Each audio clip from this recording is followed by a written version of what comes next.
What's going on, guys? Bingo here, and today I'm with the Duel Factory for the 6th installment of the X-2 Drop Series, a weekly podcast Yu-Gi-Oh! Series that we do to talk about anything related to the game. This week's topic is kind of broad. I wanted to label it "What Keeps Us Playing," so it opens up a lot of avenues for conversation. So, first off, Joe, say hi. Hey. Earlier we were talking about why Yu-Gi-Oh! Is relatively unique to other card games, and that got me thinking, why do I keep playing this freaking game? You know, I get frustrated with it. The company has been better, but they've pissed me off in the past, so why do I keep playing? Joe, what do you think? Well, I don't know why you keep playing. I know I keep playing because I like collecting shiny cardboard from this game. One of my all-time favorite things to do. But, to me, like, when you compare, like, this game to other card games, the rest of the card games, like Magic, Pokemon, they're too slow compared to this game, in my personal opinion.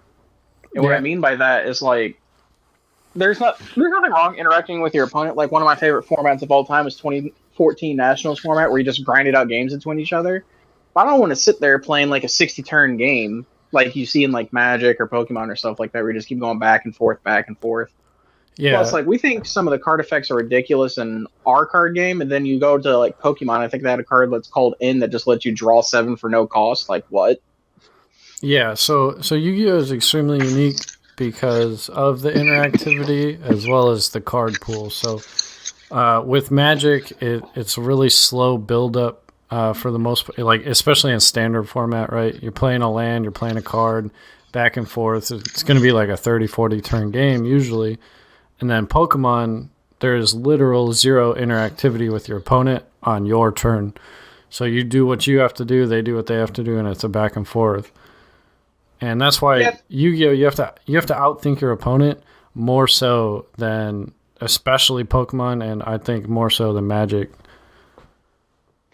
There's one of the things like when you compare Yu-Gi-Oh! To other card games, like, you have to outthink them with 3 different lines of play and like 3 different planes of play as well. Like you said, those 2 games, like Pokemon, there's no interaction or stuff like that. And then Magic does something kind of unique where they have like instants and stuff like that. But unlike Yu-Gi-Oh!, you can actually interrupt a chain link as it's resolving, which I find really, really weird. Yeah. But like, you have to deal with interaction on your turn, you have to deal with interaction on their turn, and you have to be able to interact with whatever they're doing, so back and so forth. So I think it's a lot more complex. Yeah, and a lot more taxing on the mind. It's the most complex game I've ever played. And you draw your opening 5, you won the dice roll, you chose to go first. So if you're playing a semi-combo deck, like not one of the like Danger Thunder Dragon, but where you have a couple of lines of play, you have to consider the interruptions from your opponent on your turn, as well as how fierce of a board you can set through those interruptions to interact with them on their turn. So and then you have to have a follow-up play on top of that, because most competitive decks are going to be able to play through whatever you do.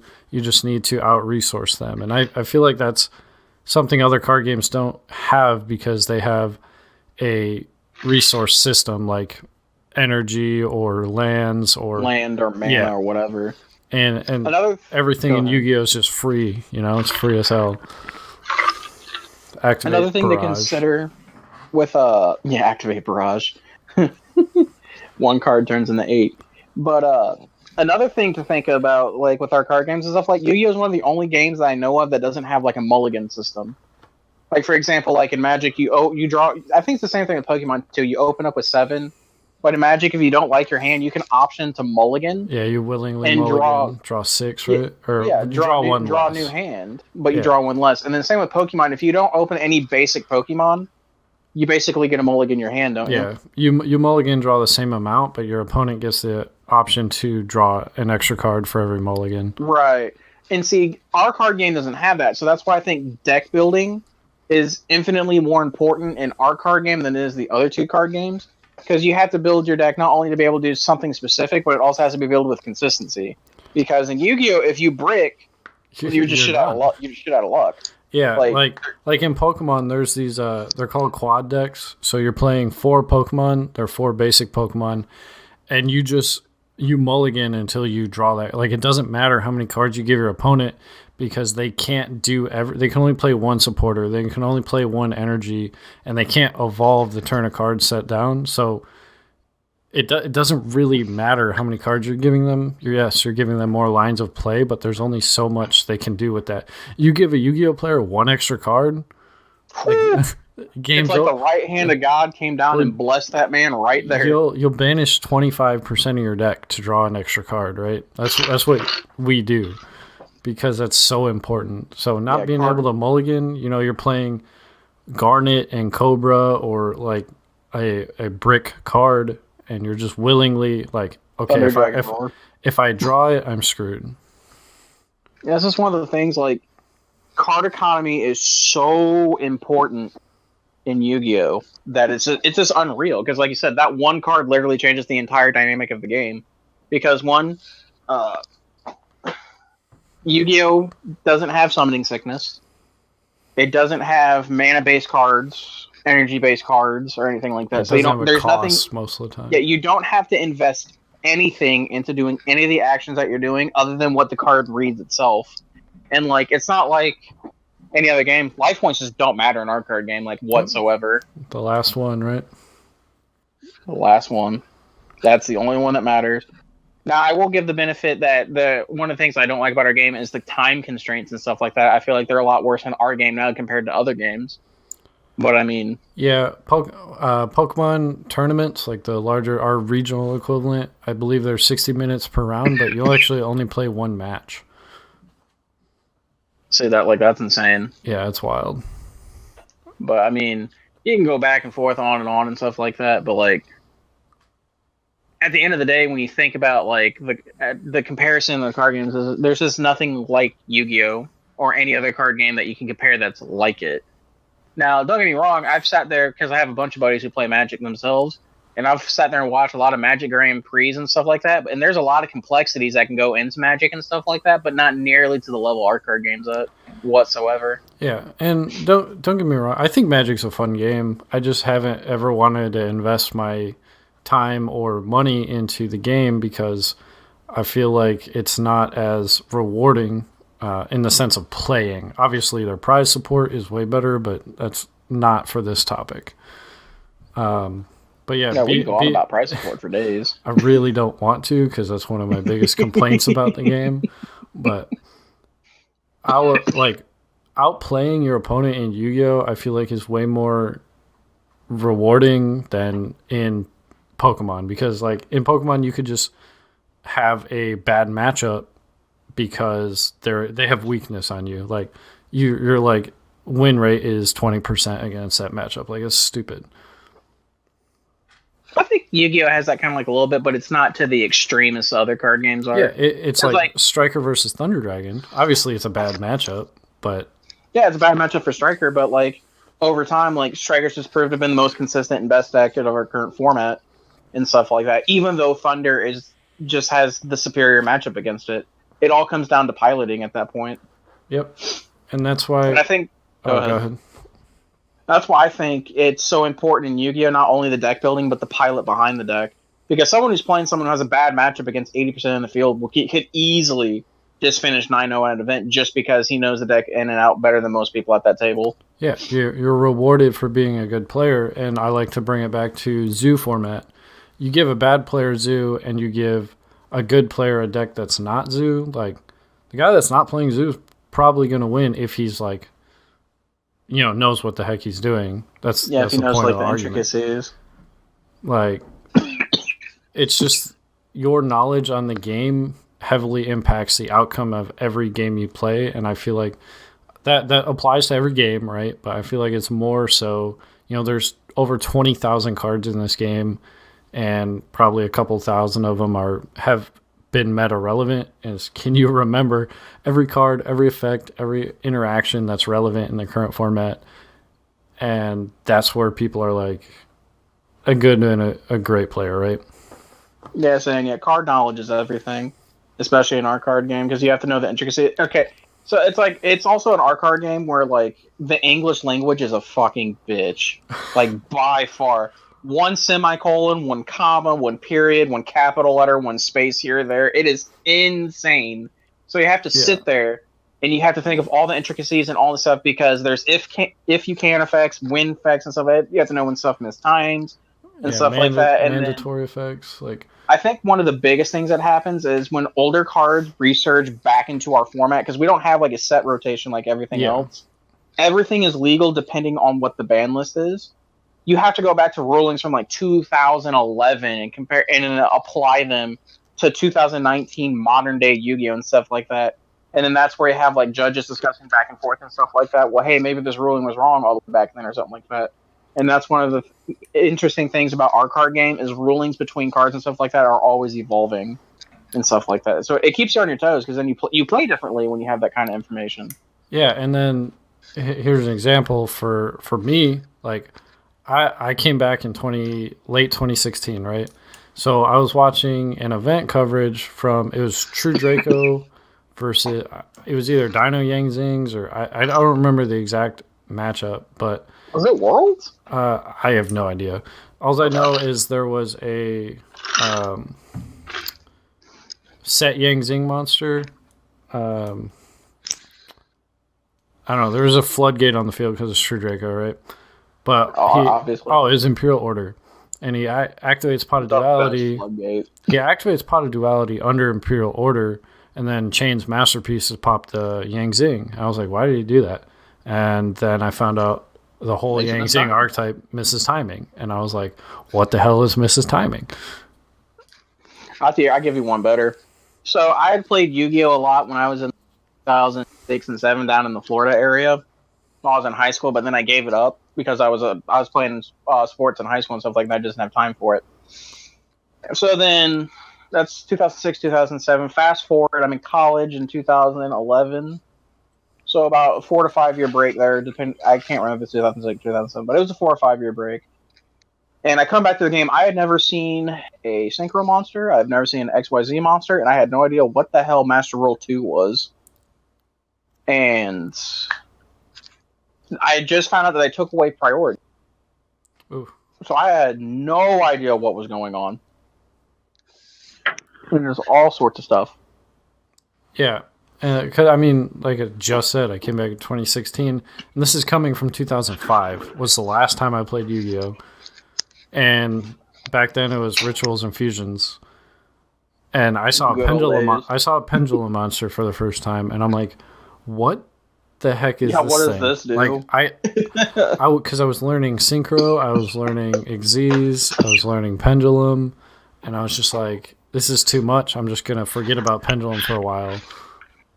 Master Rule 3 was insane. Yeah, I didn't know what to do, so I just bought a ABC structure deck and kind of learned there. Bought Satellar Knights, played that for a little bit, and then Zoo came out. And I was like, well, if I'm gonna learn with the best deck. See, that's another thing where Yu-Gi-Oh players got spoiled. Be so invested in like 2 and 3 card combos and stuff like that, trying to play and stuff like that, and then Konami's like, here, have Zodiac, and then everything's just a 1 card combo. Oh my god! And that's where it ruined everything. And that's where Yu-Gi-Oh players for themselves.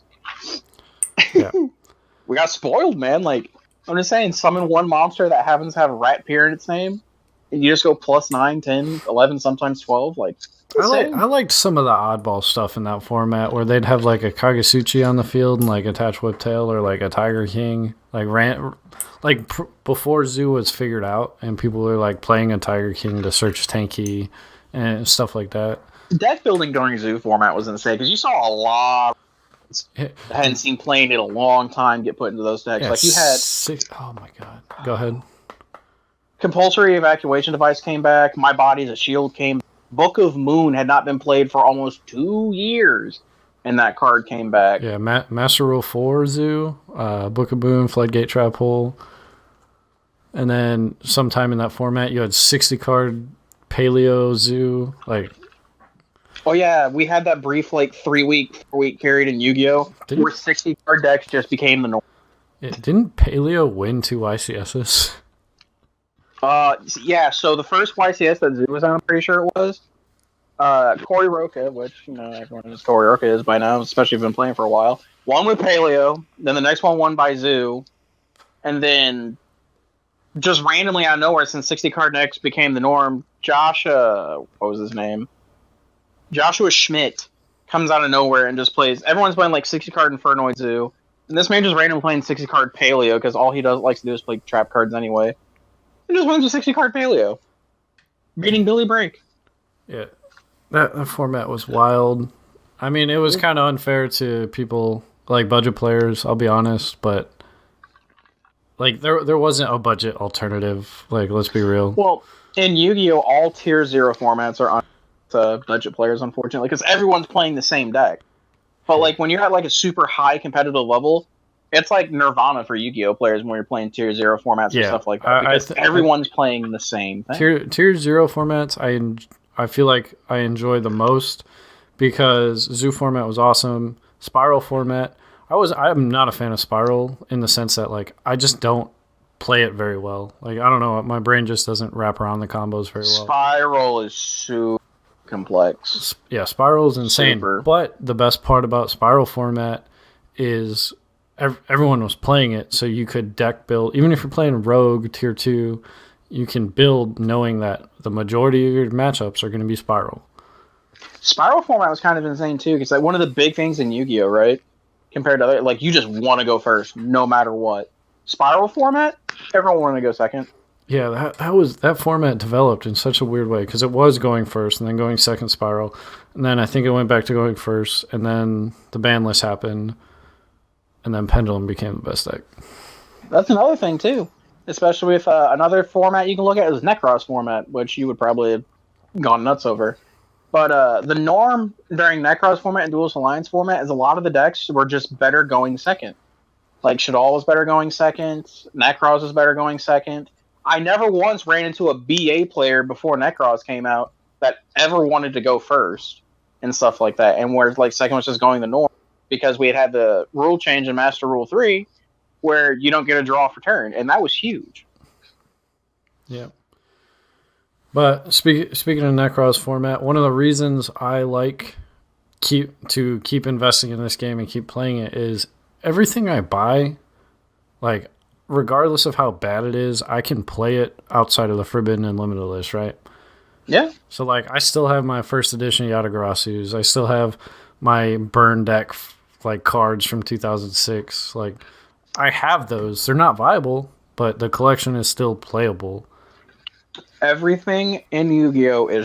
Doesn't get rotated out or anything like that, so it's all playable, barring the Forbidden Limited, and I love that. Yeah, and that's the biggest thing, because, like, with Pokemon, you want to play standard format, you foil out your deck, and a year, half that deck's rotated. 2 years, you can't play the entire thing unless it got reprinted.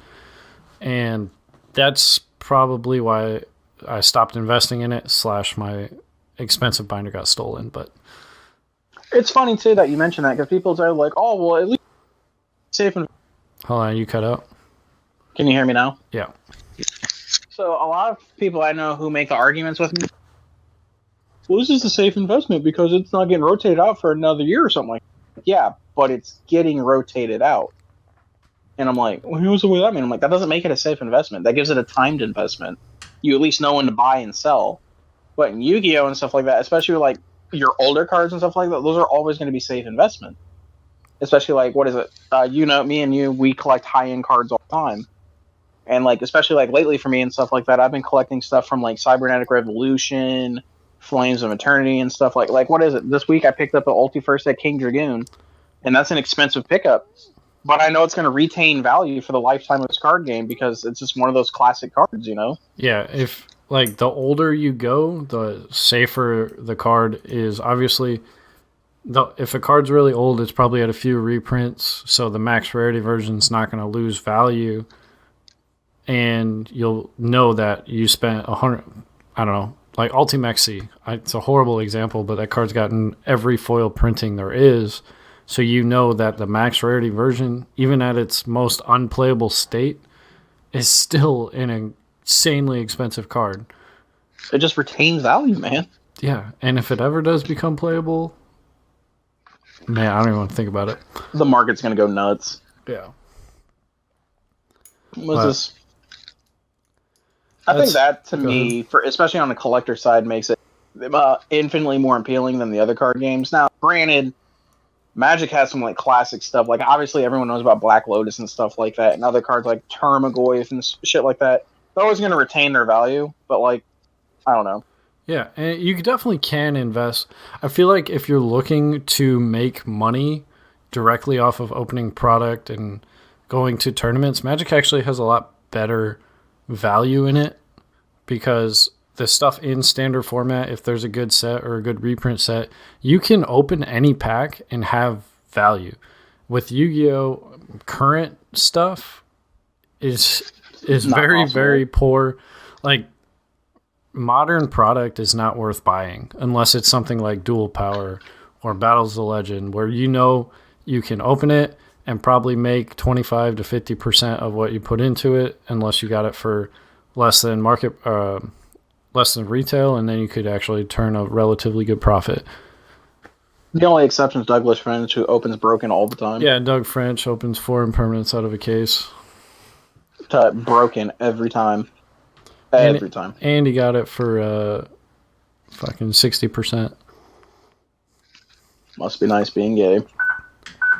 So that long-term play for this game is what kept me coming back, because ever since I started coming back as like an older player, I've never wanted to quit the game. Yeah, I've been frustrated with it, like especially in Spiral format when I didn't know what I wanted to play, and having to go up against a Last Resort Sleeper with a Trigate, that's pretty hard. But just because I was frustrated doesn't mean I didn't want to play. Exactly. This is one of those things, man. Well, the more and more you play, especially, I think it's better in terms of longevity and stuff like that. I think it's one of the better games for sure. And like just recently, a lot of people don't think it, but like Konami R&D and stuff like that, like they want to make the game better for its players. I honestly believe, but some of the things they do is a little questionable. But I mean, you have that in every card game, so. Yeah, and for some reason, I'm seeing them not slow down the game, but kind of curve the power level a little bit, because 2 years ago we had Zoo announced, and then like we had like 3 tier 0 formats in a row with like FTKs, and it was just like this insanity, and the card designers like, let's put a break on it and fix the freaking game.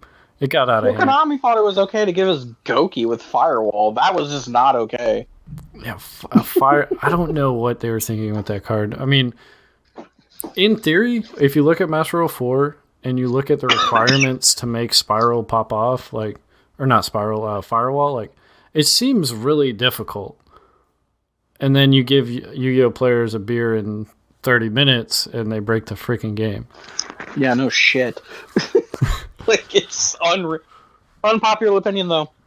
I'd rather deal with Goki format than deal with any FTK format. Yeah, at least you can break a Goki board. Although it's really, really frustrating, because Goki is... Wait, are we talking about with Goki with Goblin?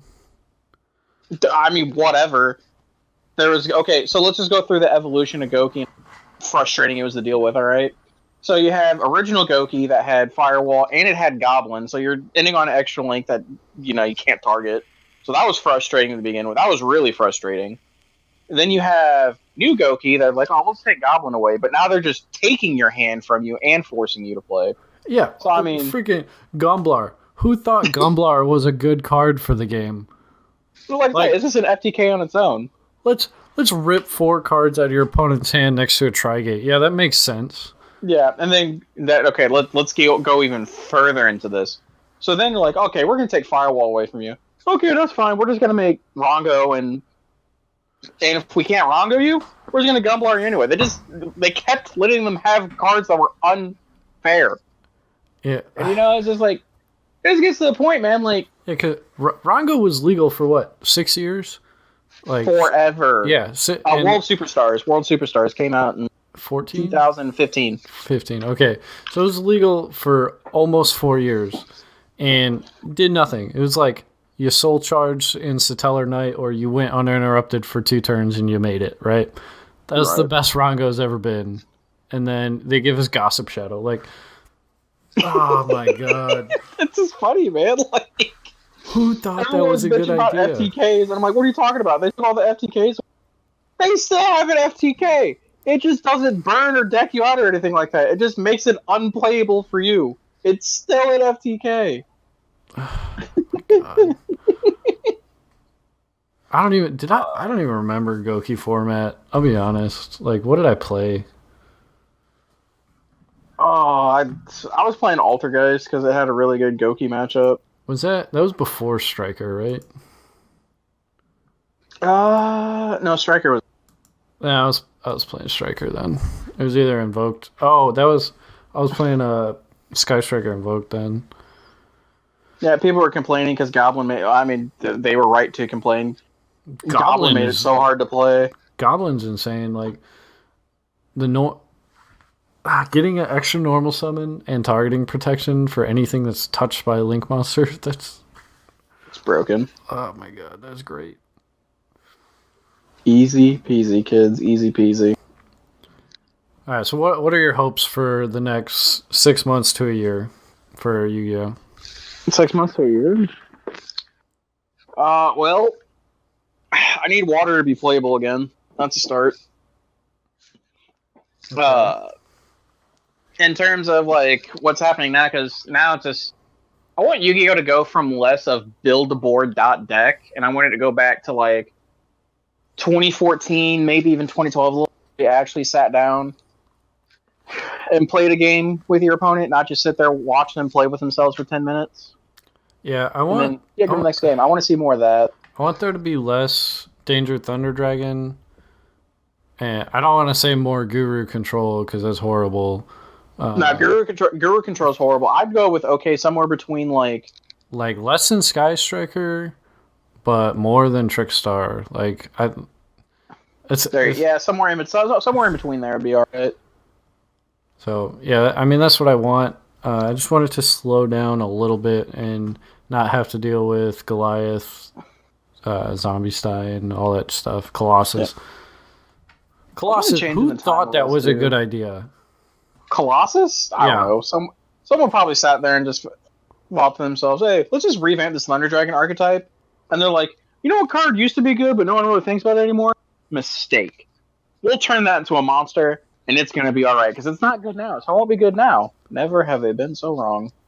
Yeah, Colossus would be fine if it could be destroyed. Yeah, I think giving it the ability to protect itself was just a little bit. And it's not once per turn. No, not once. Who designed that card? Can I meet him? I'd go. We can find him, probably. But to be fair, he probably designed the Sky Striker cards too. I mean, I'm biased. I love Thunder Dragon. So there's that. How much cocaine did they do when they designed Engage? Well, I feel like it was less cocaine, more heroin, because they were just so fast. Yeah, let's make Rhoda's a good card, right? Whoever designed Pot of Greed is the one who designed Sky Striker and mobilized Engage. And he probably had the same mind process when he was first developing the game in 2002. Fast forward, this will be fine. Yeah. We have cards that just draw 2 for less. The whole archetype is just nuts. Activate multi-roll, multi-roll, send the Area Zero summon Ray, Chain Anchor, Train Jones, Chain Shark Cannon. That's Boral Sword OTK. Yeah, the funny thing is, we're sitting here, and the guy was probably sitting there reasoning, it'll be fine. In 2 weeks, we're giving him Griffin Curious, so they'll be able to set Imperial. Curious. Go ahead. I was going to say, Curious is a card that I feel the Yu-Gi-Oh community is lacking on. They're doing some stuff with it, but look at almost any other generic card that sends from deck to grave. It's either banned or limited. Why is Curious not on there yet? Oh, but it's so hard to make. I'm telling you, Konami R&D. It's so hard to make, but you can make 2 Saryujas, draw 8, and set up a whole board. They're just do something with it. Come on. They're sitting there. They're like, oh, we'll give him Curious, it'll be alright. And then a couple months later, let's give him Dangers. Oh boy. Oh my god. The guys who made Sky Striker and the guys who made Danger went out, got plastered, and then they're just like, we got this idea. Probably. I could. Oh, dude, I'm just telling you, I would pay money to be in a board meeting with Konami R&D when they're making cards. I'd pay any amount of money to see it. The guy who wanted to make Dangers looked at the guy who designed Sky Strikers, and he's like, "You just get a bonus draw? I want to do that, but wait. With monsters." I can't remember if it was Nationals or anything like that. Oh yeah, it was Nationals. Remember they did that stream when they were matches of the new cards with new Master Rule 4 and stuff like that. Yeah. And they were playing like the Goki and the Trickstar and stuff and all that stuff. Yeah. What if their R&D is like that?